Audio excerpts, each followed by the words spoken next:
Je vous propose qu'on commence. Comme toujours, je vais prendre 2-3 minutes pour introduire un peu le propos, puis rappeler pourquoi on est là, et puis un petit point d'actu aussi. Et puis après, on aura 45 minutes avec nos quatre intervenants pour discuter de ce sujet de la constitution d'équipe. Alors, un petit rappel pour ceux qui nous regardent ou nous suivent pour la première fois ou depuis récemment. On a créé avec mon associé et frère Martin la Maison des mandataires afin de fournir du contenu interréseau gratuit aux mandataires indépendants. Et c'est ce qu'on fait déjà depuis 6 semaines via une newsletter que beaucoup d'entre vous reçoivent, quasiment tout le monde reçoit le mercredi matin, via ce format webinar qui a lieu une fois par mois, le dernier jeudi du mois, où le concept est assez simple, c'est des mandataires de différents réseaux parlent à d'autres mandataires. Et c'est quelque chose de très horizontal et nous, on est juste là pour animer et pour poser des questions sur des sujets qui seront les sujets qui vous intéressent. D'ailleurs, n'hésitez pas à écrire à Martin ou à moi pour proposer des sujets. Il nous semblait que le sujet de la constitution d'une équipe et de son animation était un sujet qui intéressait beaucoup de gens, que vous soyez, j'allais dire, un chef d'équipe chevronné ou un chef d'équipe plus récent. On a compris que c'était un sujet pour beaucoup d'entre vous, mais évidemment, n'hésitez pas à proposer d'autres thèmes de réflexion. On aura plaisir à les évoquer au cours d'un des webinars du dernier jeudi du mois. Voilà. Et puis d'autres contenus qui vont arriver à la rentrée sur la maison des mandataires qui, je le rappelle, est tout sauf un réseau de mandataires, est vraiment une communauté interréseau. Nous, on travaille avec toutes les têtes de réseau et tous les mandataires sont les bienvenus. C'est ça notre modèle. Petit point et dernier point avant de passer la parole à nos intervenants sur notre actualité. Pour beaucoup d'entre vous, vous l'avez vu passer, on a sorti hier matin notre comparateur de réseau, puisque on se disait que ce serait bien que sur le site de la maison des mandataires, donc maisondesmandataires.com, les aspirants mandataires, les futurs mandataires puissent comparer les réseaux et puis choisir celui qui leur correspond le mieux. Et donc, ce comparateur est en ligne, vous pouvez le trouver assez facilement. Il s'adresse aux futurs mandataires, mais aussi à tous les gens qui veulent savoir où en est leur réseau par rapport aux autres, de suivre son évolution. Et donc, les mandataires actuels, les journalistes, les curieux, tous les gens qui ont intérêt. Ce comparateur, il est fait pour vous et n'hésitez pas là aussi à le relayer et à aller mettre des avis sur les pages entreprises de vos réseaux pour expliquer et pour témoigner de ce qu'a été votre expérience dans ce réseau. Voilà pour l'introduction, elle est terminée. Je vais passer la parole à nos quatre invités du jour, Sophie, Georges, Richard et Dominique, avec une première question assez simple, mais qui permettra de vous présenter. Si vous pouvez, en quelques mots, nous dire qui vous êtes, dans quel réseau vous êtes, dans quelle géographie, quand est-ce que vous avez commencé à être mandataire, et puis peut-être, dans ce premier tour de table, ce que je vous propose de faire, c'est aussi de dire par exemple, en quelle année vous avez commencé à être mandataire et à partir de quelle année vous avez commencé à recruter. Un petit peu pour comprendre les étapes de votre développement et peut-être de nous dire aussi combien vous avez de personnes jouées dans votre équipe de manière à ce que chacun puisse savoir qui vous êtes. Donc, honneur à la dame, chère Sophie. La semaine dernière, il y a un mois, nous n'avions que des dames. Aujourd'hui, on a une seule dame. Donc, vous avez la priorité. Si vous pouvez nous dire voilà, où vous êtes, ce que vous faites et puis depuis quand vous avez commencé à constituer une équipe, la parole est à vous. Bonjour à tous et à toutes, et à tous plutôt. Donc, je suis Sophie Ledin, je suis en Normandie dans l'Eure, plus précisément sur la région de Vernon. J'ai intégré le réseau Sextant France et International en 2014 et j'ai actuellement une équipe de 22 personnes et j'ai commencé à recruter au bout de 6 mois où j'étais chez Sextant, mais dans une optique très particulière parce que Sextant a pour vocation au départ la clientèle étrangère pour la France et en 2013, ils ont ouvert leur réseau aux mandataires français. Donc, je suis arrivée au début de cette aventure de mandataires français et donc, j'ai recruté au bout de 6 mois puisqu'il n'y avait que des professionnels. Et c'était une de mes collègues, puisque auparavant, j'étais en agence pour un gros réseau qui a pignon sur rue, l'agence dite traditionnelle. Et donc, au bout de 6 mois, j'avais gardé des contacts avec mes collègues. Et lorsqu'ils ont vu l'indépendance que nous avions dans notre qualité de vie et la rémunération qui était bien plus importante qu'en agence, elle m'a rejoint. Voilà. Et ensuite, je ne sais pas si j'embraye sur la suite sur le recrutement. En 2016, donc Sextant a ouvert son réseau à des profils de reconversion. Donc là, ça a été le déclic pour moi. Je ne suis pas allée chercher très, très loin, puisque mon premier, ça a été mon mari, qui était en vraie reconversion professionnelle. et l'élève dépasse le maître puisque maintenant, il performe très, très bien. Ensuite, moi, j'ai jamais vraiment cherché à remplir des salles en disant venez nous rejoindre, venez nous rejoindre. J'ai toujours donné l'envie, suscité l'envie qui viennent vers moi. Donc, j'ai eu des clients, pas mal de clients, qui voyaient ce que faisait Sextant, ce que nous proposions, hein, et donc qui ont par la suite intégré mon équipe. Merci Sophie pour cette présentation et qui permet de bien comprendre. Et c'est intéressant le côté des clients qui deviennent mandataires. Je sais que ça va me faire la transition avec Richard, parce que je sais que chez IAD, c'est aussi un des discours de dire qu'un certain nombre de mandataires sont aussi clients. Donc Richard, même question que Sophie. Bonjour à toutes et tous. Donc, Richard Olivron. J'ai débuté l'immobilier début 2011 par le biais d'un ami qui était mon directeur dans un ancien métier commercial. Pour moi, ça a toujours été une vocation depuis l'âge de 15 ans de faire l'immobilier. Et puis, je n'ai pas été encouragé en ce sens dans les études. Donc, et après, j'ai eu l'occasion. On m'a parlé de ça. Je n'ai pas réfléchi. J'ai dit oui tout de suite. Donc, ça a très bien fonctionné. J'ai voulu aller par étapes. Moi, tout ce qui était développement, j'ai dit OK, on ne va pas brûler les étapes. On va attendre un petit peu d'être crédible sur le terrain, étant donné que j'avais à peine 24 ans à l'époque. Donc, je me suis formé vraiment sur le tas, plus les formations que proposait IAD à l'époque. Le réseau avait 3 ans. La première personne qui m'a fait confiance, c'est une ancienne mandataire d'un autre réseau qui n'existe plus maintenant. Christine, je te fais un coucou si tu es là. Donc Christine Juan, en novembre. Donc voilà, ça s'est fait quelques mois après. Et puis ça a été voilà, étape par étape. Donc voilà, ça se passe plutôt bien au niveau de l'équipe aujourd'hui, qui est partie à l'international comme le propose notre réseau. Et puis après, voilà, il fallait être crédible. Hein, quand on débute, par la suite, on se forme. Je ne travaille plus comme je travaillais il y a 10 ans, 8 ans, 5 ans, 3 ans. On évolue tout le temps dans la manière de faire les choses. Donc voilà, je crois que j'ai répondu à toutes les questions.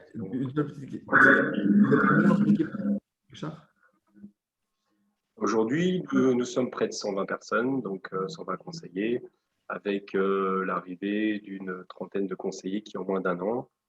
Faut savoir que je pense, comme beaucoup d'acteurs immobiliers, et pas seulement IAD, cette crise sanitaire a été, entre guillemets, façon de parler, bénéfique pour notre métier. Beaucoup de reconversions. Et puis, voilà, l'engouement, je fais une partie très rapide hors sujet. Je pense que j'en discutais juste avant encore avec une filleule, Aurélie, de mon équipe. Je pense que le grand gagnant du fait qu'il y ait de plus en plus de mandataires, le gâteau, c'est à peu près le même s'il a grossi un petit peu avec le nombre de ventes, excusez-moi. La part de chacun se réduit parce qu'il y a de plus en plus de mandataires immobiliers en France. Et je crois que le grand gagnant, ça va être les vendeurs et les acquéreurs, parce qu'il y aura de plus en plus de professionnels et il n'y aura plus de place à l'amateurisme, qu'on soit en agence traditionnelle ou mandataire immobilier. Donc voilà, donc ça continue de se développer. Voilà, IAD, avec le marketing de réseau, a permis ce développement. Il y en a beaucoup qui ont voulu et qui ont copié le modèle. Donc après, voilà, ça fait partie du jeu. Donc et ben, je pense que ça se passe plutôt très bien pour la plupart des réseaux aujourd'hui. Et le point d'orgue, ça va être la formation et l'accompagnement. Donc voilà. Merci Richard, on en parlera évidemment pendant ce webinaire de faire monter le niveau, de hausser le niveau de jeu de tout le monde. Georges, vous, un mot sur votre parcours, puisque vous avez connu au moins 2 réseaux, de ce que je comprends, et donc un peu les mêmes questions que pour Sophie et Richard. Bon, bonjour à toutes, bonjour à tous. Oui, alors Georges Bouillet, moi je suis à côté de Clisson, Montaigu, entre Nantes, Cholet et La Roche-sur-Yon, donc entre Vendée, Loire-Atlantique et Maine-et-Loire, pour vous situer. J'ai rejoint l'immobilier en 2014, après une carrière d'éducateur, où j'accompagnais les gens dans leur projet de vie. Et donc, l'achat d'une maison, c'est aussi un projet de vie parfois. Et j'ai rejoint effectivement le même réseau que Richard pendant 7 ans. Hein. Et puis, l'arrivée de XP en France m'a fait migrer vers ce nouveau réseau. Donc, mon expérience Au départ, je voulais simplement me prouver que j'étais capable de faire ce métier-là. Donc, l'envie de recruter est venue qu'au bout de 4 ans. Mais bon, il y a une question après sur le déclic, donc on y reviendra. C'est venu qu'au bout de 4 ans et j'ai développé une équipe internationale également avec quelques mandataires sur mon secteur, donc la Loire-Atlantique, la Vendée, et puis une 50aine de personnes en Italie. Voilà. Et donc aujourd'hui, chez UXP, on est une petite dizaine. Ravi, merci Georges. Dominique, pour finir ce tour de table dans votre réseau La Fourmi IMO, un peu les mêmes questions en insistant effectivement sur ce qui a été le déclic. Est-ce qu'à un moment donné, on se dit j'ai plus le temps de tout faire tout seul et j'ai besoin de faire un effet de levier avec des gens qui viennent travailler avec moi. Enfin, c'était quoi votre déclic à vous, Dominique? Alors, donc, moi, j'ai rejoint le réseau La Fourmi IMO en 2010 parce que moi, j'avais depuis très longtemps approché les franchises d'agences immobilières pour me lancer dans l'immobilier. C'était mon souhait. Et en l'occurrence, l'investissement n'était pas à ma portée, hein. Il fallait compter à peu près 100 000 euros d'investissement. Mais c'était vraiment ce que j'avais envie de faire. Et je ne pouvais pas parce que j'étais moi-même patron d'une agence de communication. Donc, je ne pouvais pas dire, allez, je démissionne, je passe à autre chose. Et le fait de rencontrer le réseau La Fourmi IMO m'a permis de démarrer en MLM parce que c'était l'ADN dès le départ. La Fourmi IMO est née en 2006 sur des bases MLM. Et moi, j'avais une expérience dans le MLM. Donc, le fait de pouvoir allier mon expérience en entreprise, du recrutement de salariés, c'est pas la même chose. Le fait de pouvoir allier mon expérience dans le MLM et mon envie de travailler dans l'immobilier, ça fait que moi, le déclic était immédiat. J'ai rejoint le réseau La Fourmi IMO dans cette optique-là. Et après, j'ai eu plein d'occasions de changer de réseau, hein, parce qu'on est sollicité tout le temps, mais je ne l'ai pas fait parce qu'au final, on rejoint des personnes. C'est pas tant des plans de rémunération, des chiffres. On rejoint des personnes avec qui on partage des valeurs. Et donc, j'ai construit un réseau dès le départ. J'ai eu mon premier filleul en 2011. Après, dans la vie d'un réseau de MLM, on se rend compte que ça fait des vagues. Un moment, on en a plus, un moment, on en a moins. Aujourd'hui, j'ai plus de 150 filleuls dans mon équipe, dans ma seule équipe, et j'ai eu l'occasion d'en former pas loin de 1000 parce que je suis moi-même formateur également au sein du réseau. J'ai formé évidemment tous les gens qui sont passés dans mon équipe, plus un certain nombre de personnes sur toute la France. Et en fait, c'est un métier passion, mais je pense que mes collègues en ligne diront la même chose. C'est un métier qui est avant tout un métier passion. Et tout devient, je ne veux pas dire facile, mais évident à ce moment-là. Et le fait de partager et d'accompagner les collègues dans leur réussite, vu que j'avais un parcours de chef d'entreprise auparavant avec des commerciaux qui devaient me rendre des comptes, ce qui était extrêmement compliqué parce qu'ils arrivent toujours à biaiser, puis à tricher un petit peu, et puis c'est humain, hein, c'est comme ça. Là c'est complètement différent parce que j'ai appris le management dans l'autre sens. C'est-à-dire que plutôt que de demander des comptes, c'est mes filleuls qui me demandent des comptes et moi, je suis là pour les accompagner. Donc, le seul discours qui vaille, c'est comment je peux t'aider. Et puis, à partir de ce moment-là, ça renverse la hiérarchie, hein. C'est le parrain qui doit être exemplaire et qui doit stimuler et pousser ses filleuls. Et puis, en fait, ça me correspond bien. Ça fait 11 ans maintenant, quoi. Merci beaucoup Dominique et merci à tous pour ce premier tour de table. On va rentrer dans le vif du sujet en refaisant le même ordre. Donc Sophie, vous serez la première à vous exprimer. Sur au fond la question, la première qui se pose, comment on trouve des filleuls et comment on les convainc de venir travailler avec nous. Et ce que je vous demanderais, chers invités, c'est d'être, j'allais dire, le plus concret possible pour que les gens qui nous écoutent, qui sûrement sont en train de recruter ou réfléchissent à commencer à recruter, ressortent de ce webinaire avec quelques billes et quelques exemples un peu concrets. Donc, Sophie, vous avez dit mon mari, donc effectivement, peut-être que dans l'entourage proche, il y a des gens, mes anciens collègues, je trouve que c'est une information et une idée, un conseil pertinent. Plus largement, comment trouver les gens et comment les convaincre, autonomie, indépendance financière, tous ces arguments-là. Mais pour vous, Sophie, quelles sont les techniques et les façons de faire qui ont le mieux fonctionné pour constituer cette équipe? Alors, moi déjà, je veux bien faire le distinguo entre recrutement et parrainage ou équipe de développeurs. Moi, je vais me situer dans l'équipe de développeurs. Chez Sextant, nous avons une très, très bonne équipe de recrutement. Ce n'est pas mon métier. Moi, mon métier, je suis en transaction immobilière. Je suis quelqu'un de terrain. Eux font très bien leur travail. Nous, on fait très bien le nôtre et nous sommes complémentaires. Donc, moi, je fais de la cooptation, je fais du développement et de la formation. Donc, comme Dominique d'ailleurs, j'ai eu l'occasion de faire de la formation chez Sextant pour les débutants et pour les nouveaux arrivants, ce qui m'a également donné des filleuls. Donc, je vais les appeler mes filleuls, ça me convient très, très bien. Donc, pour coopter, j'ai jamais trop dit venez me voir. C'est toujours eux qui ont dit vous donnez envie. Et ça, je trouve que c'est vraiment, j'en suis vraiment ravie parce que, bon, je parlais, bon, mon mari, c'est une anecdote, mais c'est dans le cadre d'une reconversion et on voit que ça fonctionne parce que je m'étais absolument pas au départ dit, tiens, je vais avoir une équipe, je vais faire ça. C'était pas du tout mon but. Encore une fois, mon but était la transaction. Donc, ça a fonctionné. J'ai aujourd'hui une équipe de 22 personnes et surtout, ce dont je suis très, très fière, c'est que ces 22 personnes performent et elles performent toutes très, très, très bien. Et moi, ma base, c'est ça. C'est la qualité, le qualitatif et que ces gens-là soient épanouis et heureux dans leur métier. Beaucoup me disent, j'aurais dû faire ça 10 ans plus tôt. Donc ça, c'est vraiment très important, la fidélité et qu'ils soient attachés à nous. On est une équipe à taille humaine, nous. On n'est pas, j'entends parler de 1000, 2000, oui, très bien. Mais nous, on est vraiment sur un concept familial. On se développe en toute maîtrise et surtout, on souhaite la fidélité et le qualitatif. Ça, c'est vraiment très important. Donc, sur les personnes qui m'ont rejoint, ça a été donner l'envie. Et ensuite, à moi d'expliquer mon métier parce qu'on a un vrai métier. Le métier de mandataire est un vrai métier et parfois, il est bafoué pour de l'ignorance, etc. À partir du moment où on connaît les tenants, les aboutissants, on sait où on va, on sait ce que représente le cheminement de notre métier de mandataire. Ensuite, à nous, développeurs, formateurs, de les accompagner, de développer leur qualité et de les encourager sur leurs faiblesses. Et alors, juste une question complémentaire, Sophie, puisque vous dites, et je pense que vous avez raison, c'est mieux de laisser les gens venir à nous plutôt que d'aller les chercher. Effectivement, je pense que c'est une démarche qui est plus saine, mais comment les gens savent que vous recrutez?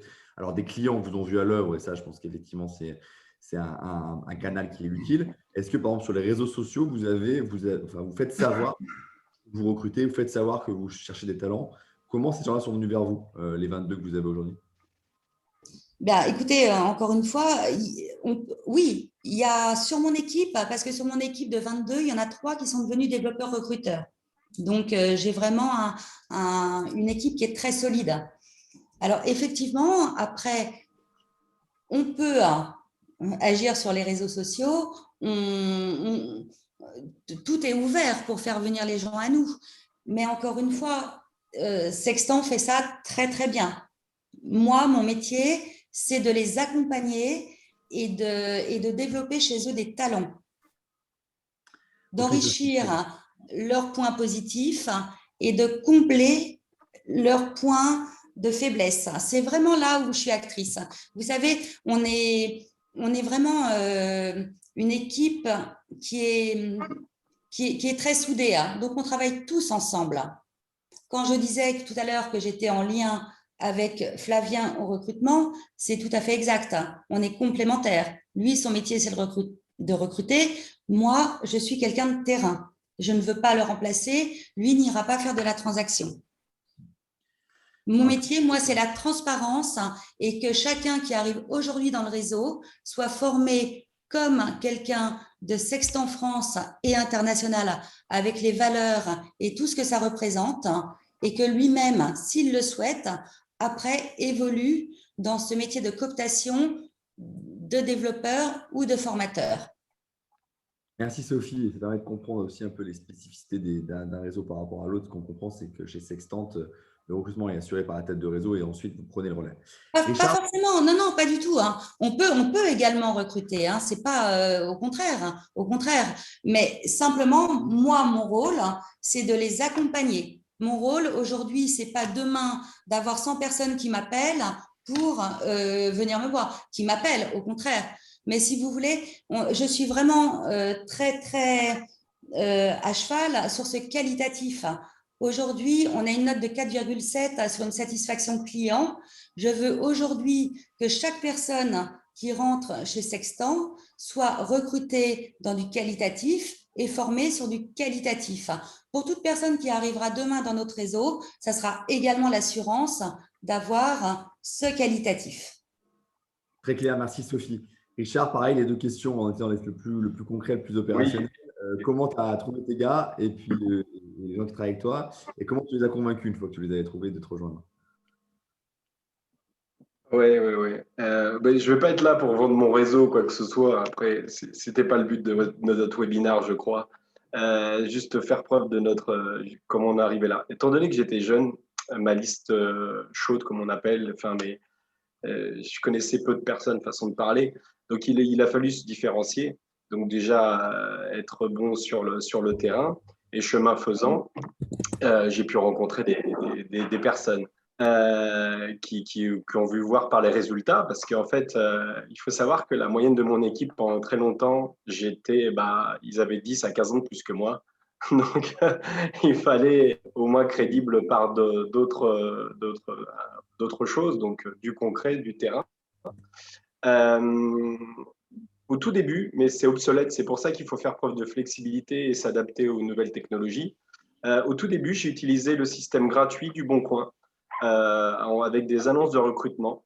Il est clair, en toute transparence, que j'ai eu des pertes en termes de personnes qui ont voulu me rejoindre. Alors moi, j'ai jamais trop aimé le terme de gueule, mais pourquoi je pense à un terme comme un autre. Je vais bien parler en termes de collaborateur, de conseiller plutôt. Mais en tout cas, de toute façon, ça reste dans le schéma du MLM, filleul. Et puis par la suite, on se professionnalise également. Donc voilà, avec le Bon Coin, beaucoup par les réseaux sociaux, énormément sur Facebook, puis LinkedIn. J'ai eu beaucoup de demandes également. Je n'aime pas qu'on salisse ce métier. Et là, sur le global qu'il peut y avoir, que ce soit dans notre réseau ou d'autres réseaux, c'est vrai que c'est un métier où on voit aujourd'hui la rémunération qu'on peut avoir et on ne voit pas la côté émergée de l'iceberg où il y a beaucoup, beaucoup de travail. Donc, ça attire beaucoup de personnes, sauf que il y a un turnover qui est très important dans le monde de l'immobilier. On est là pour se dire des vérités et pas se mentir. Donc voilà, après, en fait, j'ai payé beaucoup, j'ai fait appel aussi à des cabinets de recrutement. Et après, ce qui fait la différence, c'est les rencontres et voir le feeling qu'il peut y avoir. Et puis moi, la découverte, parce que je n'ai jamais voulu vendre notre réseau en disant tout est bien, tout est gentil, etc. Non, ça ne servait à rien, ça aurait été une perte d'énergie, de temps très importante. Donc, c'était de dire tout de suite, oui, on peut gagner bien sa vie. Oui, c'est un métier passionnant. Oui, on est indépendant et c'est ça le vrai luxe. Cependant, voici tous les sacrifices et problèmes qu'il va y avoir. Tatati, tatata, tatata. Donc, voilà, ça permet déjà aussi de voir. Et donc, il y a eu du turnover. Voilà, puis j'étais jeune, donc le temps de se former un peu plus. Donc, après, voilà, les annonces Bon Coin sont devenues payantes. C'était très cher, donc j'ai arrêté. Et puis après, je souhaitais aujourd'hui ralentir volontairement mon recrutement sur mon premier niveau parce que c'est beaucoup de sacrifices en termes de temps, d'énergie. Et donc aujourd'hui, ça s'est développé que par le biais de mes autres filleuls qui ont souhaité, pour ceux qui le veulent, développer une organisation. Donc voilà pour les astuces. Faites de sortes d'apéro réseau, faites des rencontres immobilières. Le chiffre, c'est près de 30% de conseillers AD sont des anciens clients. Donc voilà, c'est que je pense que ce que disait également Sophie, c'est ce qui va transpirer de ce que peut l'offrir, ça donne envie de rejoindre la personne. Ça revient également sur ce que disait Georges tout à l'heure, c'était très intéressant là-dessus par rapport à ce que lui-même qui était un ancien client. Donc ça va être très important. Aller à la rencontre des gens. Voilà, c'est tout ce que les annonces aujourd'hui, c'est beaucoup plus difficile. Et les réseaux sociaux, si vous souhaitez développer une équipe, sont inéluctables. Moi, je me suis arrêté, j'en ai un peu marre. C'était ma génération, j'ai lâché un peu, je ne vais pas vous mentir. Je suis juste je scrute un petit peu ce qui se fait, mais j'interviens relativement peu. Mais après, voilà, il y en a qui arrivent à recruter via Instagram, via LinkedIn. Voilà, donc voilà. Il faut se tenir au courant des nouvelles technologies. Aujourd'hui, TikTok, il y en a qui le font, ça marche plutôt bien pour drainer du mandat. Enfin, c'est assez hallucinant. Il y a des conseillers qui sont très, très bons là-dessus. Donc voilà, je Merci laisse la Richard. parole à Jean. Alors, merci Richard, je te pose juste une question. Elle est arrivée dans le chat et je pense qu'elle elle est liée à ce que tu disais. Rémi nous demande quel est, d'après toi, le nombre de filleuls de premier niveau optimal? Puisque tu dis, toi, à un moment donné, tu as arrêté de recruter, sous-entendu, tu en avais assez. Tu en avais combien, toi, de filleuls de premier niveau? Aujourd'hui, je suis à 14. Ok. Et tu estimes pour Et pour moi, il n'y a pas d'optimal. Ah bah, moi, j'estime que honnêtement, c'est même trop pour moi aujourd'hui. Enfin, aujourd'hui, tout s'est très bien mis en place avec tout le monde. C'est très bien. Mais moi, c'est ma sensibilité propre. Attention. Ouais, Il y bien en a sûr. qui vont vous dire 20, premier niveau. Il y en a qui vont vous dire 5. En fait, c'est une sensibilité propre. Moi, j'arrive très bien à animer mon équipe. Ça se passe plutôt très bien. Ils dupliquent parfaitement et c'est plutôt, ça fait vraiment plaisir. Mais c'est que, en fait, ça draine vraiment. En fait, si vous voulez, on ne peut pas gagner, je dis à nos spectateurs, on ne peut pas gagner beaucoup d'argent en faisant à côté pas beaucoup de sacrifices. Ça draine certains sacrifices quand même dans notre métier. Voilà, on ne peut pas gagner des milliers d'euros sans avoir des soucis derrière. Donc voilà. Moi, j'ai un autre collègue, il a une équipe de 250 personnes. Il a 4 filleuls sur son premier niveau. Je lui dis, toi, tu es le plus heureux du monde. Voilà, donc il gagne moins que moi, mais j'échange sa place avec lui tous les jours. Je le dis en toute transparence. Donc voilà, il n'y a pas de nombre optimal. Aujourd'hui, notre numéro 1 français, Vincent Morin, il a plus de 2000 personnes avec le marketing de réseau. Il a une huitaine je crois, huitaine de conseillers. Il est là depuis 2010. Il a une huitaine de conseillers dans son équipe. Et enfin, voilà, c'est un exemple voilà, d'humilité, en plus de duplication sur les informations. Donc, voilà. En fait, il n'y a pas de nombre optimal, ça dépend de l'énergie que vous allez avoir à donner avec votre équipe. Parce qu'il faut l'accompagner, il faut être sur le terrain avec eux, les coups de téléphone qui peuvent durer des heures et des heures, c'est très important. Donc, il y a vraiment aujourd'hui, voilà. Il y a eu des années fastes où c'était, entre guillemets, plus facile, entre guillemets, pour rien dire, de développer une équipe. Aujourd'hui, avec tous les réseaux qui se développent beaucoup comme on le fait, c'est beaucoup plus dur de se faire une place. Donc voilà. Et c'est pour ça qu'il n'y aura que les meilleurs. Moi, c'est mon avis, mon humble avis. Avec tout ça, ça fait un peu une grande lessiveuse, hélas. Il n'y aura que les meilleurs dans les années à venir qui resteront dans le monde de l'immobilier. Et tant mieux pour nos clients vendeurs. Pour le partage. C'est pour ça que j'insistais pour vraiment le départ. Hein. Parce qu'il ne faut pas perdre. Moi, je n'ai pas. Mes filleuls, je les connais tous. Je peux vous dire ce qu'ils font, leurs conjoints. On a vraiment une grande proximité entre nous. Hein.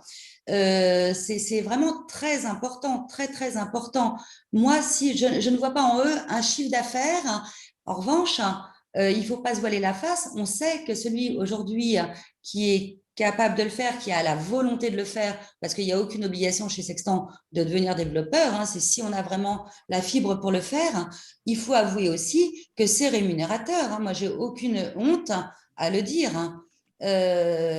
Je m'investis pour eux, hein. Ils travaillent, ils sont vraiment très performants, mais je dis toujours, hein, c'est leur victoire personnelle, hein, mais c'est notre synergie à tous, hein, et quand je dis à tous, c'est tous les acteurs hein, que nous sommes qui font qu'ils réussissent. On va parler de ces synergies et de comment on arrive à créer effectivement un collectif qui réussit.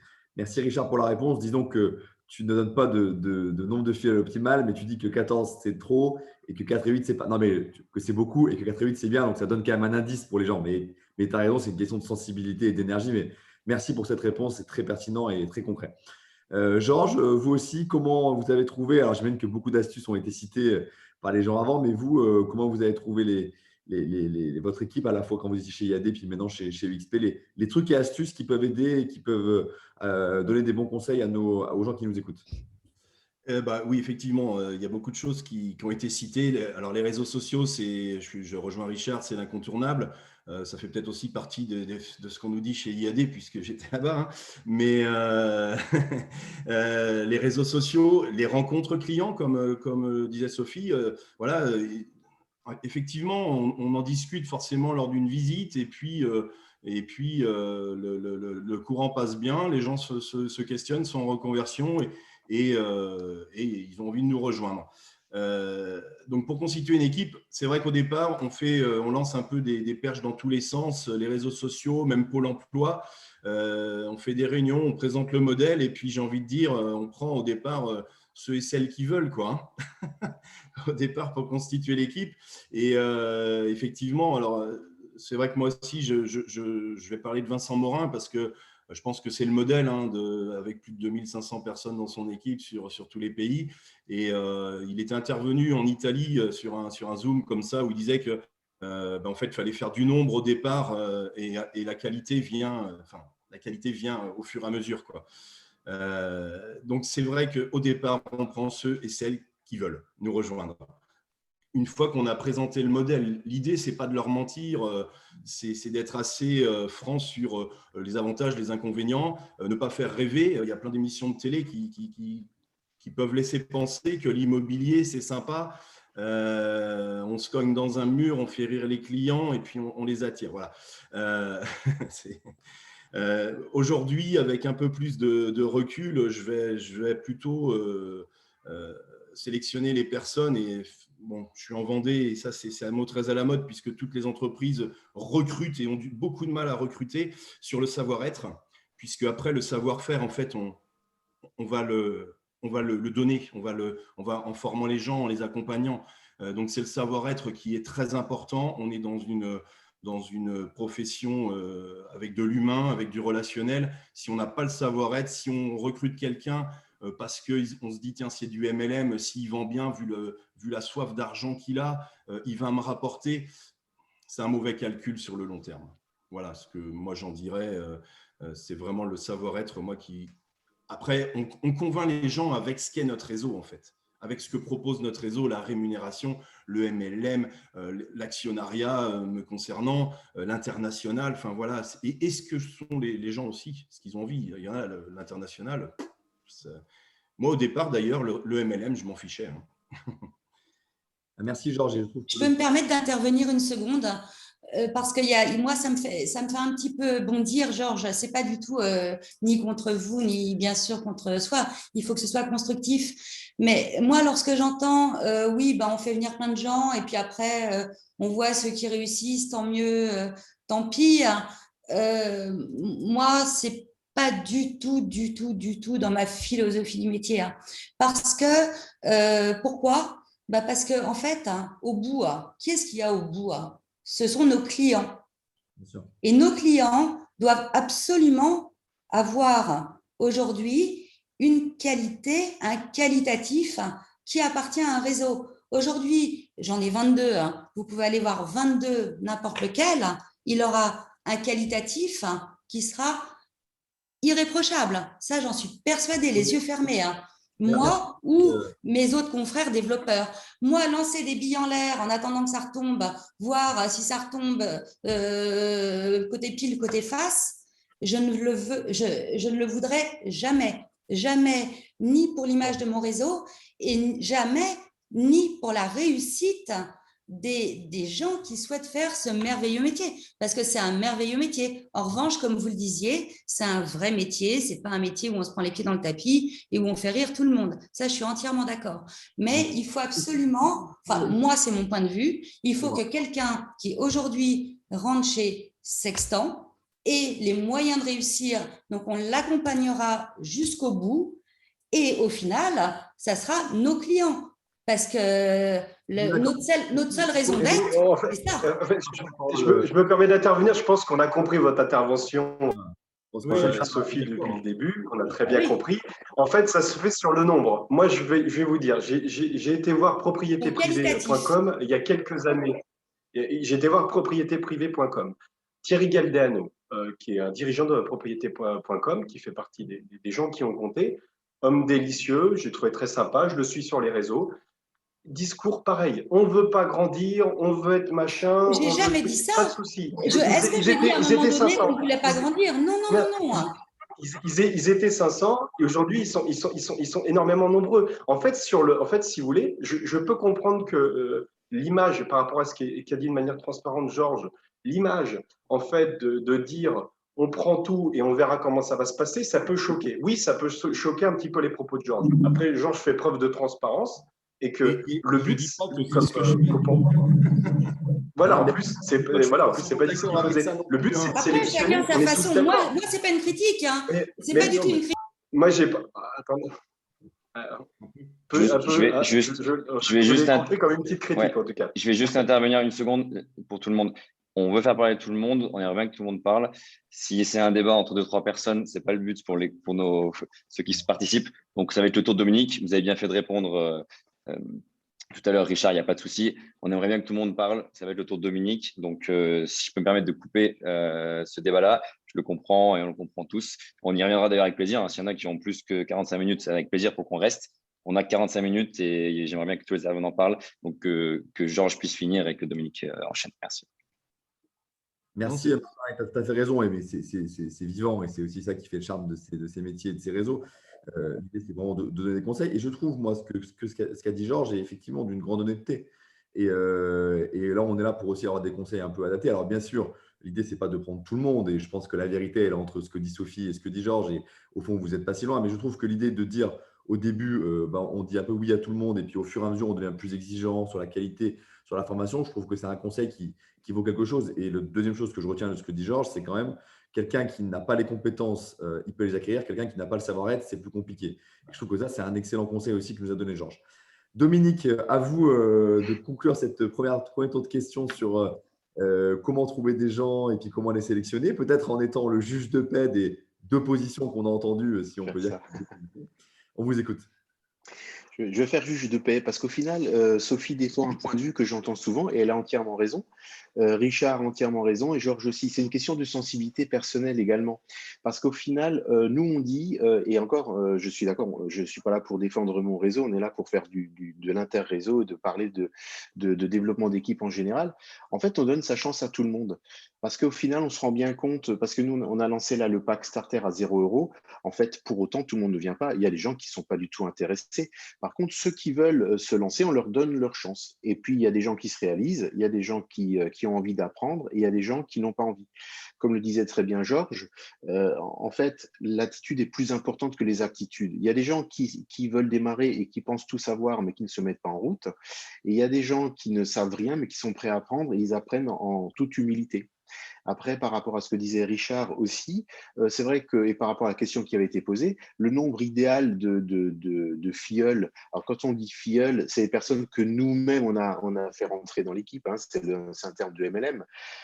Le nombre idéal, c'est pas trop. Moi, j'en ai 6 actuellement, 6 qui sont lancés.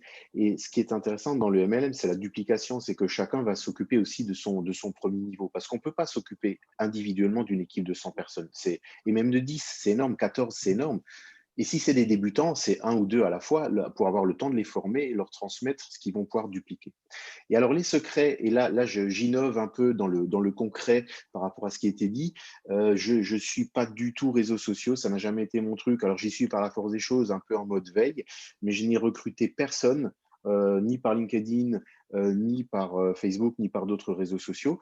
Je n'ai fait que du recrutement, ou on va dire du parrainage à l'ancienne, c'est-à-dire ma liste de noms, et j'ai demandé à chacun, donc si vous voulez du concret, c'est ça, autour de toi qui connais beaucoup de monde, combien de personnes connais-tu qui aimeraient se lancer dans l'immobilier ou qui aimeraient changer de métier?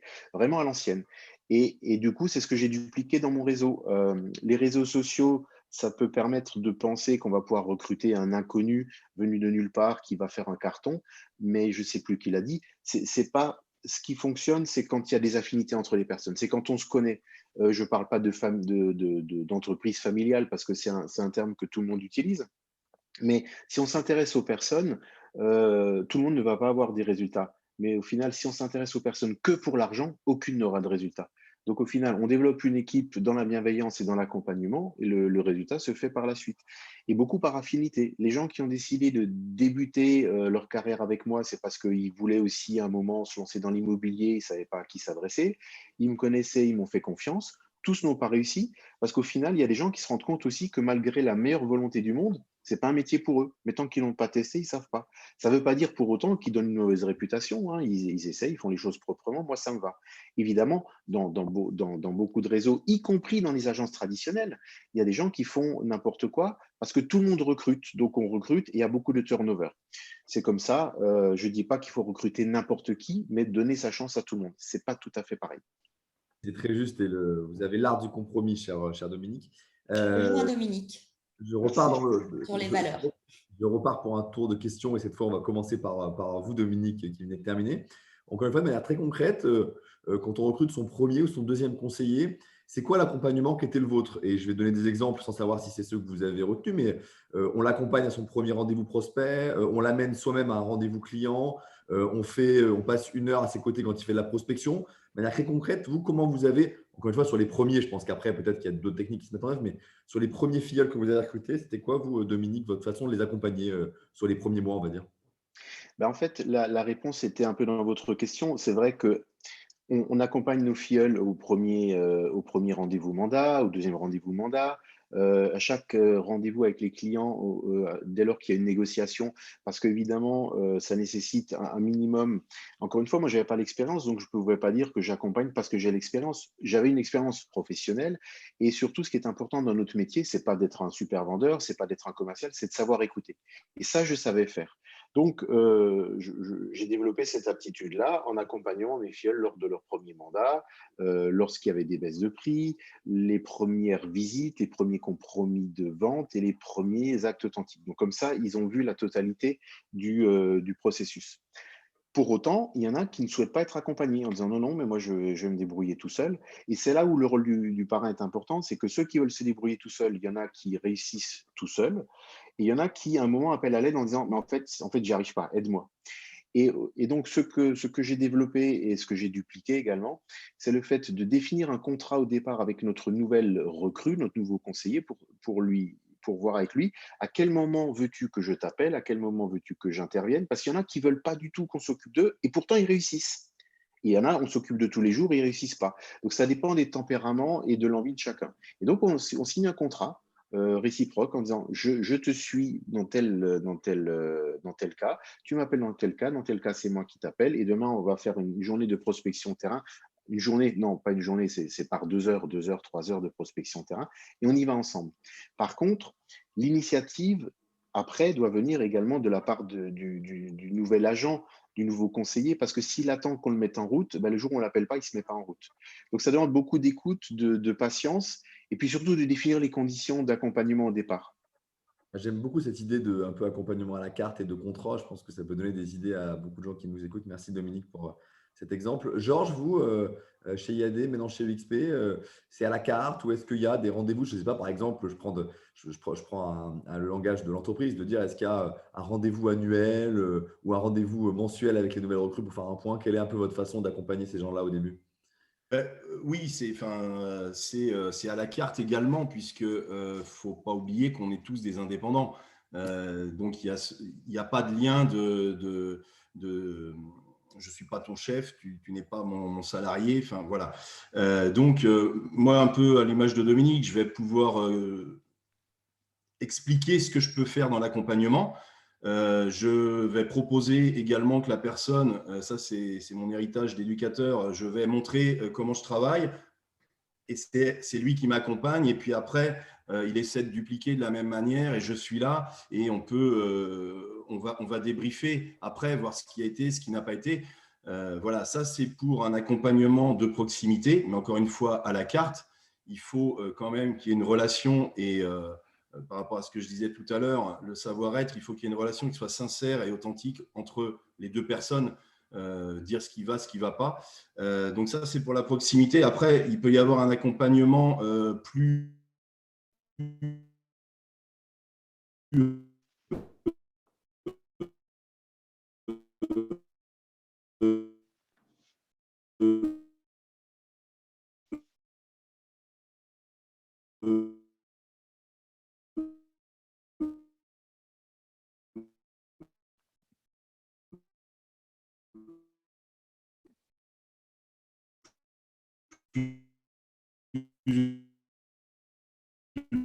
via Zoom,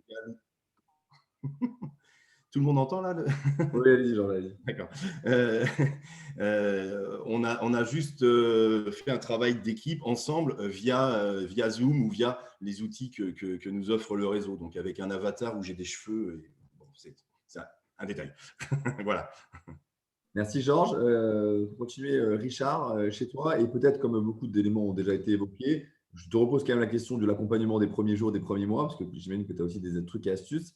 Mais si tu peux un peu prolonger ta réponse sur l'accompagnement sur le long terme, et notamment, c'est quoi animer 100 personnes aujourd'hui? C'est un événement par an, c'est des apéros au niveau local. J'imagine que tu as du mal à rassembler tout le monde comme tu as des équipes internationales. Comment tu fais vivre un peu cette communauté maintenant? Donc, les premiers mois et puis quand la communauté grandit, si tu peux nous répondre à ces deux questions. Une fois de plus, ça a évolué avec le temps, il faut s'adapter. Je rejoins bien entendu ce que vient de dire tout à l'heure Dominique, très intéressant au sujet de savoir s'adapter à l'attente du conseiller. Donc, il y en a d'autres qui voudront être tranquilles et d'autres qui demanderont un accompagnement beaucoup plus aiguisé. Donc, ça va être très important. Et ça, c'est la force d'un leader, au-delà d'un manager, de pouvoir, enfin d'un coach, de pouvoir justement s'adapter aux demandes du conseiller. Christine, ma première filleule, c'était le sujet, venait déjà de l'immobilier. Et je vais faire preuve de transparence. J'ai dupliqué ce qu'on m'a appris. Venant d'un secteur commercial relationnel, j'ai toujours été très à l'aise tout de suite dans ce métier-là, parce que pour moi, c'était voilà, donc vendre des maisons, c'est j'alliais mon métier de vente avec ma passion que je voulais faire depuis très longtemps. Donc, je me suis vraiment formé sur le tas. Et je le dis sans peine, au niveau de la duplication, au début, je n'ai pas forcément été bon parce que mon parrain ne m'a pas accompagné et j'en ai pas spécialement fait la demande. Et lui-même, venant d'arriver il y a peu de temps dans le réseau, il ne le faisait pas. Et en fait, je n'ai pas été plus demandeur que ça. Donc, c'est vrai que sur certains profils au tout début, j'aurais pu être meilleur que je ne l'ai été les années suivantes parce qu'on apprend de ses erreurs. Et donc voilà comment ça s'est passé au début. Concernant l'animation, animer une équipe de plus de 100 personnes, honnêtement, en fait, comme l'expliquait dans le cadre du MLM, également Dominique tout à l'heure, c'est que chaque parrain filleul anime eux-mêmes leur équipe. Mais la duplication tient à ce qui se fait au-dessus. J'appartiens à une lignée qui est vraiment très performante. Donc, c'est vrai qu'on a su dupliquer des choses. Après, c'est la sensibilité une fois propre et professionnelle du conseiller manager de mettre les choses en place. C'est-à-dire que s'il ne le fait pas, justement, son équipe hélas, en subira les conséquences. Donc, parfois, ça saute un step et c'est à l'autre manager de recadrer un petit peu pour aider le conseiller dans son développement d'équipe. Le prochain événement, parce que c'est vrai que pendant… bon, là, j'ai dépassé les plus de 100 personnes, ça a été très vite dans le MLM en l'espace d'un an. Donc, pas trop d'événements comme beaucoup de personnes. Là, j'ai hâte de les retrouver le 6 juillet où on va organiser une petite réunion le matin avec la descente des informations au niveau national et international, suivi, voilà, ils le savent, d'un barbecue, partage d'équipe, petit après-midi piscine. Bref, voilà, je vous dis un petit peu comment ça se passe. Ça, c'est que pour mon premier niveau. Et après, au niveau global, on a prévu une grande fête qu'on avait prévue en 2020, qu'on n'a pas fait, qu'on a décalé en 2021, qu'on ne fait pas. Donc, on va faire une plus grosse fête en 2022 avec justement toute l'équipe pour se retrouver. Donc, j'espère que j'ai répondu à toutes tes questions, Vincent.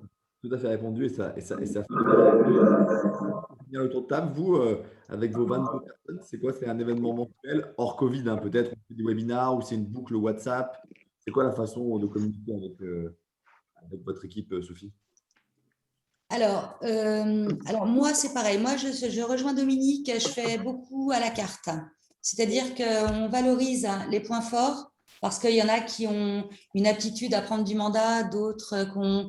Donc, il faut vraiment que chaque étape soit qualifiée pour qu'ils réussissent. J'ai remarqué que c'est très important qu'ils communiquent les uns les autres.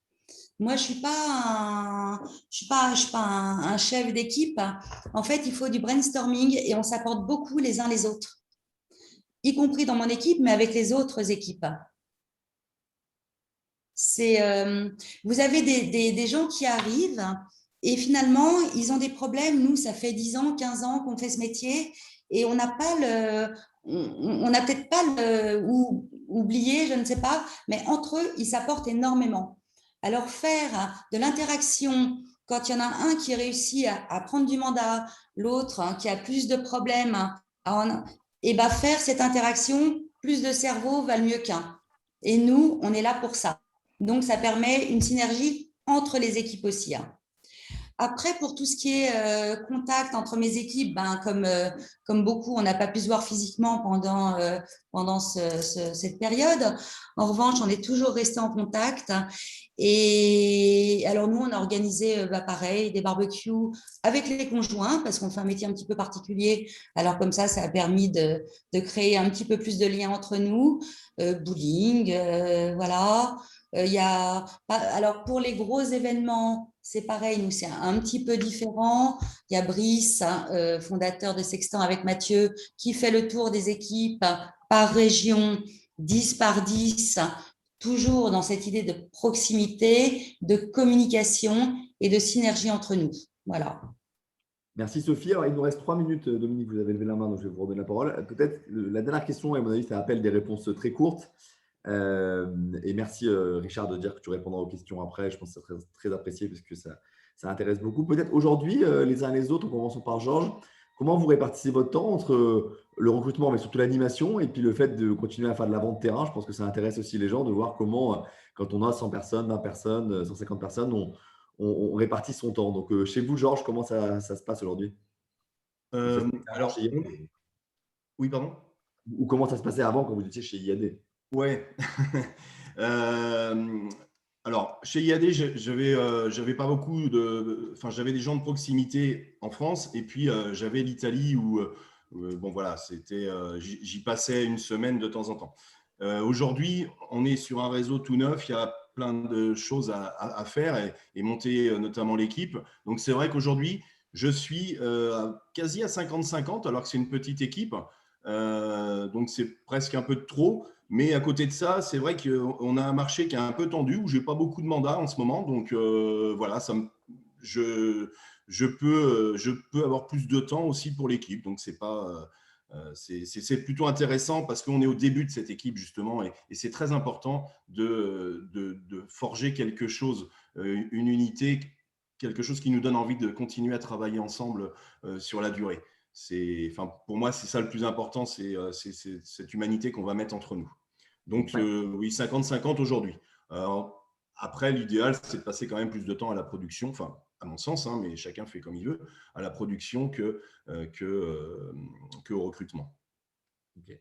Et vous, Dominique, la même question, ou si vous voulez réagir à ce qui était dit avant, comme je vous ai vu lever la main? En fait, c'était par rapport à une question dans le chat où vous disiez est-ce que quelqu'un veut répondre, Dominique ou Richard? C'était pour ça que j'avais posé la question. Mais de façon générale, c'est vrai que pour animer une équipe, qu'elle soit une équipe d'une dizaine de personnes, de 15, 20, 50, 100 ou plus, c'est l'honnêteté. On peut pas tricher avec son équipe. C'est-à-dire que la tentation est forte quand il y a des gens qui sont un peu borderline, on va dire, de dire j'accompagne mes filles sur le terrain et on partage les honoraires. Ça marche pas. Le manager est rémunéré à long terme à partir du moment où il y a une équipe qui vend sur un chiffre d'affaires, mais c'est pas en profitant du travail de son équipe. Et donc ça se sait. C'est-à-dire que quand un manager fait son boulot dans la sérénité et ne triche pas et honnête, voire il distribue aussi des mandats en disant bah, tiens, ça c'est un mandat pour toi, c'est un mandat pour toi. Le manager n'a pas tout, attention, hein, il n'a pas tout non plus tous les mandats, c'est pas lui qui alimente parce qu'en fait, ça serait compliqué. Mais c'est travailler vraiment dans l'entraide et ça se sait. Et les gens le répètent. Et quand une équipe travaille en symbiose, il peut toujours arriver qu'il y ait des tensions dans une équipe. Hein, ça aussi, c'est humain, mais c'est faire en sorte d'avoir une écoute attentive et active, de ne pas privilégier l'un par rapport à l'autre. Et d'ailleurs, c'est tous ce qu'on vit dans notre métier. Quand on rencontre des couples qui divorcent pour la partie transaction, on rencontre des couples qui divorcent. Il y a madame qui a raison. Quand on écoute monsieur, il a raison. On se rend compte qu'en fait, chacun des deux a une version différente et chacun a raison. Donc, il faut faire très attention de ne pas prendre parti, y compris quand il peut y avoir des discussions dans une équipe. Donc, il faut rester très, très détaché par rapport à ça, mais toujours apporter une réponse sans privilégier une personne par rapport à l'autre. Et ça fait que la duplication fonctionne aussi de cette façon-là. Ah, merci Dominique. Voilà. Bah, merci beaucoup. Je retiens aussi, j'essaie de toujours faire un peu de synthèse parce que je trouve que ce qui est très intéressant, c'est le côté, il ne faut pas maximiser le rendement de son filleul ou la politique de son filleul sur une première vente avec un mandat partagé. Je vois très bien à quoi vous faites référence. Non, c'est pas correct.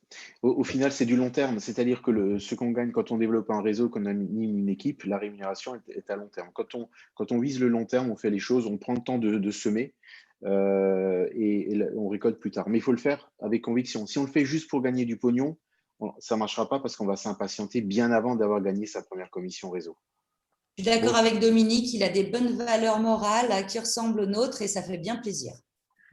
Ravi Sophie et merci Dominique, je pense qu'il est utile. Le mot de la fin sera pour Richard et je suis ravi parce que Richard est un des premiers mandataires qui nous a contactés au moment où on a lancé la maison des mandataires. Donc, je rends à César ce qui appartient à César. Avec la même question, Richard, toi aujourd'hui, comment tu répartis ton temps? Si tu peux en 2 minutes nous répondre et puis après on rendra l'antenne.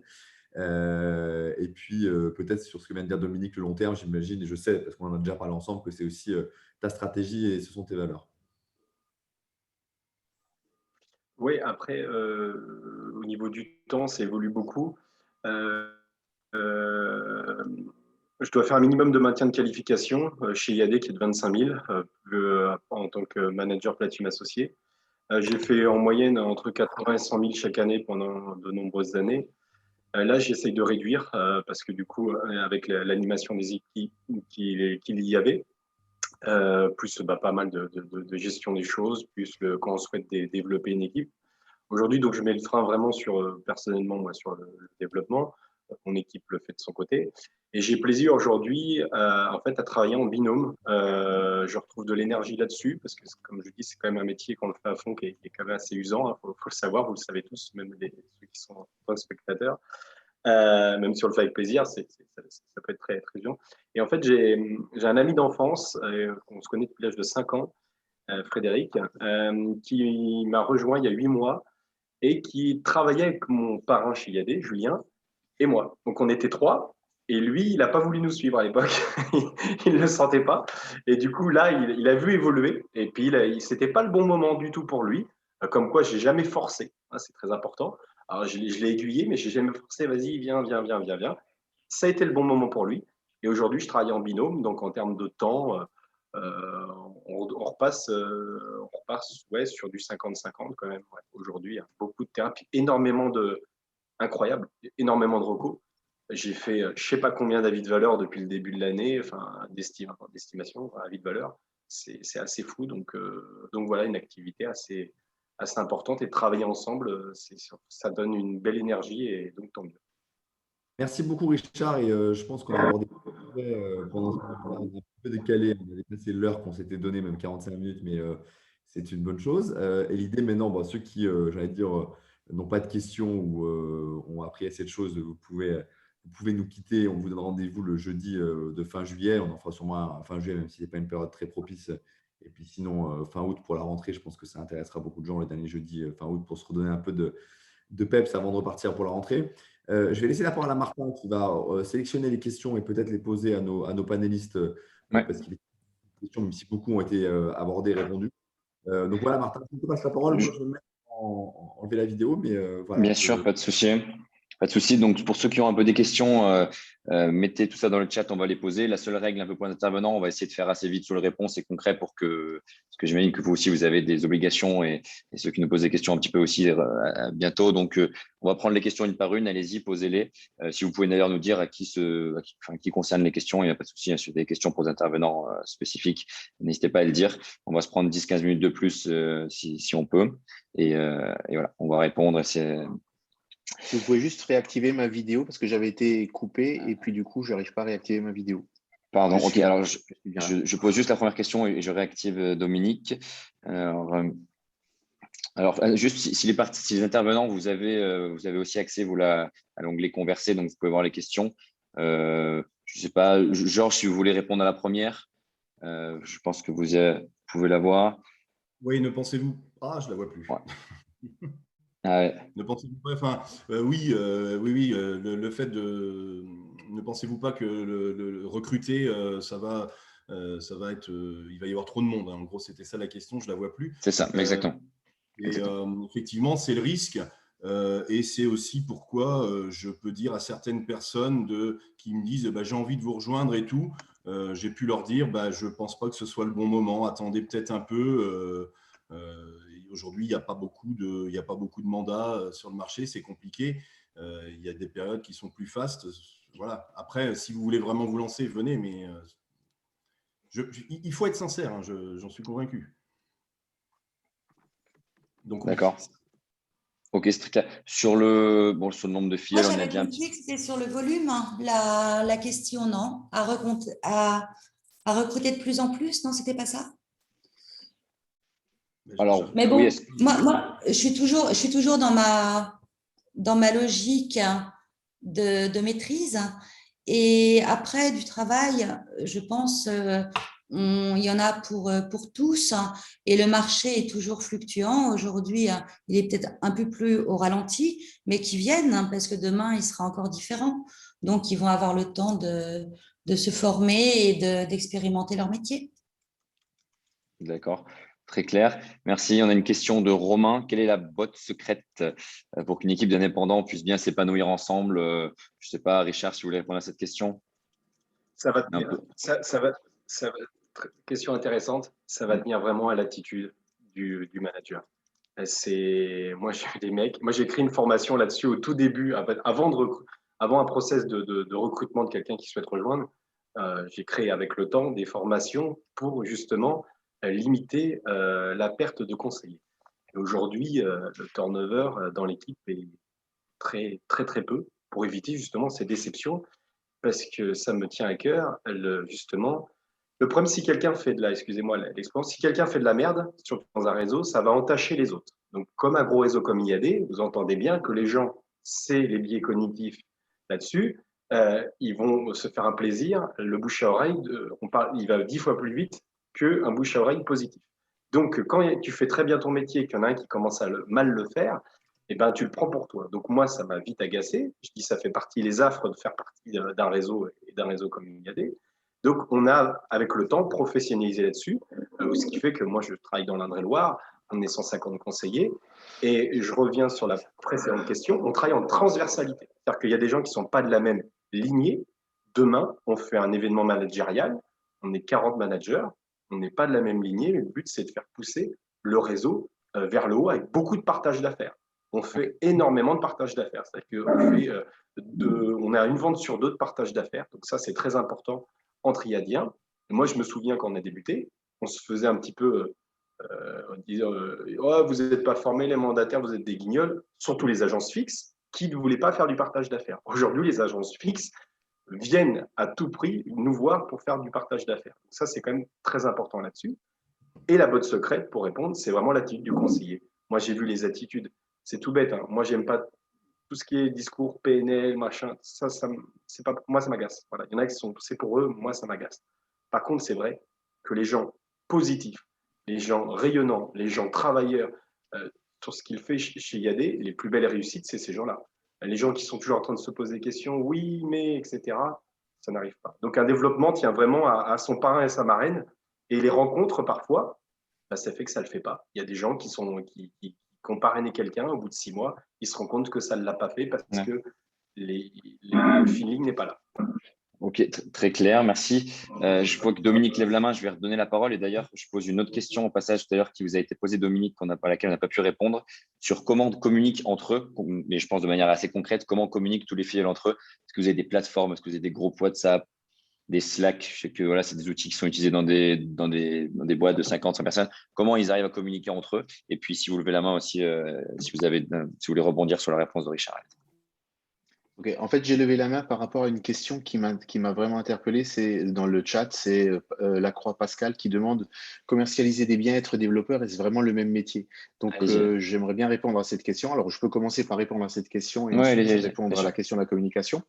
En fait, c'est une question qui est très intéressante parce qu'elle elle revient souvent. C'est vrai que spontanément, on ne pense pas à se dire je vais me lancer dans l'immobilier et développer une équipe. Sauf ceux qui viennent pour ça, évidemment. Mais on se rend compte que dans notre carrière, et ça, Sophie l'a très bien exprimé, en fait, on a beaucoup d'anciens clients qui veulent devenir conseillers en immobilier ou agents commerciaux en immobilier. Et plus on vend, donc plus on est performant au niveau de la transaction, plus on attire également des futurs collègues ou confrères. Et là, on a deux stratégies. Soit on les parraine, on les intègre dans notre équipe, soit on leur dit, bah non, je veux personne dans mon équipe. Et à ce moment-là, les personnes qui veulent se lancer dans l'immobilier, elles démarreront, mais au lieu de travailler avec nous, elles travailleront chez le concurrent. Donc, on se rend compte que même les agents, j'aime bien parce que Sophie hoche la tête, c'est exactement comme ça que ça se passe. Quand on rencontre des agents qui disent, moi, je veux faire que la transaction, je ne veux pas développer de réseau, en général, ils cartonnent tellement au niveau des ventes que de toute façon, ils développent un réseau. Développer un réseau, ça ne veut pas dire forcément 100 personnes ou 200 personnes, Ouais. ça peut être 2, 3, 4 dans son entourage ou parmi ses anciens clients. Et ça fonctionne bien. Et donc, les deux aptitudes se complètent. Ça, c'était pour cette Très clair. question, vu qu'on Ouais. fait rapide. Et alors, les outils pour communiquer. Alors, il y a les outils pour communiquer au niveau de tout le réseau. Donc, il y a des vidéos régulières qui sont envoyées par le siège du groupe. Il y a la page officielle sur Facebook. On a des canaux internes, on a un blog interne. On a également à l'intérieur des groupes, à ce moment-là, par équipe, des groupes WhatsApp, des groupes privés Facebook. On a aussi plusieurs groupes privés donc pour l'ensemble du réseau, mais par thématique aussi, parce que sinon, plus il y a de monde, plus une question en chasse l'autre et la réponse chasse On l'autre aussi. voit, on, C'est on vrai voit que ça quand une aujourd'hui. question vient, ben voilà, quand une question vient d'être posée, le temps d'y répondre, il y en a déjà 10 derrière. Donc en fait, on a des Exactement. groupes par thématique et ça fonctionne Ok. bien. Et donc du coup, tout le monde peut participer à la discussion, sachant que sur certaines questions, il n'y a pas de discussion, c'est 1 + 1 = 2. Si c'est un point de droit, le point de droit, on a des juristes qui sont là pour y répondre. Après, quand c'est des pratiques commerciales, il y a différentes façons d'y répondre avec une méthode commune, mais c'est vrai que c'est lié aussi à la façon d'avoir de l'empathie pour son interlocuteur, donc que ce soit en clientèle ou que ce soit avec son équipe. Ok, très clair, merci beaucoup. Je vois qu'on n'a pas, je crois qu'on a répondu à peu près à toutes les questions. Si vous avez dans les intervenants, là, si quelqu'un avait une question auquel il n'a pas répondu, auquel il aimerait répondre, dites-moi. Mais un dernier, Alexandre, qui a beaucoup de questions, c'est bien. Chacun peut-il détailler les outils de formation disponibles pour les nouveaux conseillers immobiliers? Je crains que ce soit un peu long puisque tous les réseaux n'ont pas les mêmes outils, donc ça risque d'être un peu long. Juste peut-être Samuel, et on va finir avec Samuel puisque là j'ai vu que la question a été posée plusieurs fois. Et d'ailleurs, Alexandre, n'hésitez pas à envoyer un message à nos intervenants, ils se feront un plaisir de vous répondre après, donc ça, il n'y aura pas de souci à mon avis. Pour avoir un peu plus de détails sur chaque réseau, il n'y a pas de souci. Sur Samuel qui nous demande si le chiffre d'affaires moyen par conseiller est le même pour une grande équipe comme celle de Dominique ou de Richard ou pour une plus petite équipe comme celle de Sophie. Peut-être Sophie, si vous voulez Vous répondre à parlez cette du question. chiffre d'affaires de l'équipe, hein, c'est ça? De mes filles, en gros, c'est ça? Alors La question. Samuel, Le chiffre d'affaires moyen de chaque filleule ou combien nous alors Samuel me dit le chiffre d'affaires par personne. Chiffre d'affaires de mon équipe? Oui, mais par personne, en fait. Par personne. Là, très sincèrement, j'ai pas le chiffre de chaque personne sous les yeux, hein, mais bon, il tourne très très bien. Alors, je sais pas. Ce qui pourrait peut-être être, c'est sûr que c'est pas facile de répondre à ça. Peut-être ce qui est intéressant pour Richard, peut-être qu'on finira là-dessus. Richard qui est passé d'une petite si ils équipe à une veulent grande. converser en dehors, je peux donner une Bien sûr. moyenne, mais il faut simplement que je sorte les chiffres. Bien sûr, Mais je avec suis plaisir. joignable, il n'y a pas de problème. Je suis très transparente par rapport à ça, il n'y a aucun souci. Avec plaisir. Donc, Samuel, si vous voulez contacter Sophie. Et pour finir, Richard, comme je disais, vous qui êtes passé d'une petite équipe au début à une plus grande équipe. Denis Moyen. Alors, je ne veux pas noyer le poisson. Moi, il peut m'appeler. Il n'y a pas de Ouais, problème. mais comment vous avez vu cette évolution, on va dire, du chiffre d'affaires par conseiller au fur et à mesure que votre équipe Oui, non, mais en fait, il y a des conseillers qui sont en cours d'intégration. Donc, si je les intègre à la moyenne, ça ne va rien donner du tout. Ouais. C'est comme les personnes qui osent diviser le chiffre d'affaires IAD par le nombre de conseillers. Ça ne veut rien dire du tout. Bien sûr, Donc, bien sûr. moi, je pourrais vous le dire. Chez nous, il y a des personnes qui vont faire 30 000 euros de chiffre parce que c'est leur besoin. Et qu'à 30 000 euros de chiffre, ils sont indépendants et on va dire, entre guillemets, smicards, mais indépendants, et ils font ce qu'ils veulent de leur métier. Et il y en a qui font 200 000 euros de chiffre. Voilà, c'est tout. Donc, ils ont été formés pareil. Donc, donner une moyenne, moi, ce que je peux vous dire, voilà, c'est pas un concours, quoi que ce soit, mon chiffre d'affaires a augmenté au niveau équipe de 25% cette année. Voilà, l'année fiscale IAD du 1er juillet au 30 juin, ça a augmenté le chiffre d'affaires d'équipe de 25%. Voilà. Donc oui, ça se passe bien, comme ça doit très bien se passer pour Sophie, pour Dominique et pour Georges, je n'en doute pas. Donc voilà. Oui. Après, c'est l'animation qu'on va donner. Et puis voilà. Et puis les outils, désolé Martin, une petite réponse rapide. Accompagnement terrain qui a permis à IAD vachement de se développer. Formation en présentiel avec des pôles de formation, avec des conseillers qui sont eux-mêmes formateurs. Et formation en e-learning avec les vidéos. Voilà, les 3 piliers de la formation IAD, très rapide. Voilà. Oui. Okay. Nous, on a un petit peu la même base que les autres, sauf que la semaine d'intégration donc part en visio, nous maintenant, puisque c'était beaucoup plus souple pour tout le monde. Et après, on a 4 mois de coaching personnalisé, en dehors du parrain ou de la marraine. Donc, on a un coach sextant dédié et ensuite les parrains et les marraines qui appuient le terrain. Ok, c'est très clair. Je crois qu'on va devoir mettre un terme à ce webinaire. C'est aussi fait pour ça. Vraiment, n'hésitez pas après contacter nos intervenants, parce que les webinaires sont aussi faits pour ça, pour que vous vous rencontriez tous. Donc, je pense que tout le monde fera plaisir d'échanger, même que ce soit pour nous ou pour les intervenants. Posez bien vos questions après, on y répondra avec plaisir. Merci aux 4 intervenants d'être venus dans ce webinaire. C'était très intéressant. On a pu parler un peu de tout. Toujours un peu compliqué quand on est 4 et surtout qu'on n'a qu'1 heure de faire parler tout le monde sur tous les sujets. Donc, on est désolé si certains ont plus parlé sur un sujet et un peu moins sur l'autre, mais on a essayé de distribuer un peu la parole du mieux que possible. Merci à tous les participants aussi parce qu'on a eu beaucoup de questions. Le débat est animé sur le chat et c'est aussi le but. Hein. Si personne pose de questions et que tout le monde est d'accord, nous, on ne sert plus à rien. Donc, c'est pas le principe. Donc, tant mieux si tout le monde n'est pas d'accord et qu'il y a un peu et que ça se chamaille un peu. Voilà, je vois qu'on donne les numéros de téléphone, mais c'est bien. C'est bien. Merci beaucoup. Donc, comme on vous a dit, le prochain webinaire sera dans un mois environ. Vous recevrez toute la communication si vous êtes abonné à la newsletter. N'hésitez pas, la dernière fois, on a eu un retour de beaucoup de gens sur le premier webinaire qui était très intéressant, des points positifs et négatifs. Vraiment, n'hésitez pas parce que nous, voilà, on est dedans, donc on n'a pas trop de recul, comme vous pouvez l'imaginer. Donc, c'est toujours sympa d'avoir un peu vos avis là-dessus. Vous allez recevoir un mail de fin de webinaire, donc si vous voulez répondre, si vous avez des points à nous faire remarquer, c'est avec grand plaisir. Pareil sur le comparateur, on reçoit beaucoup de messages sur ce point-là de mon réseau, peut-être mal expliqué, celui-là est peut-être manquant ou autre. On prend tout en compte. Alors, on n'accepte pas tout évidemment, mais on prend tout en compte et on regarde tout. Donc, c'est avec grand plaisir si vous avez des remarques.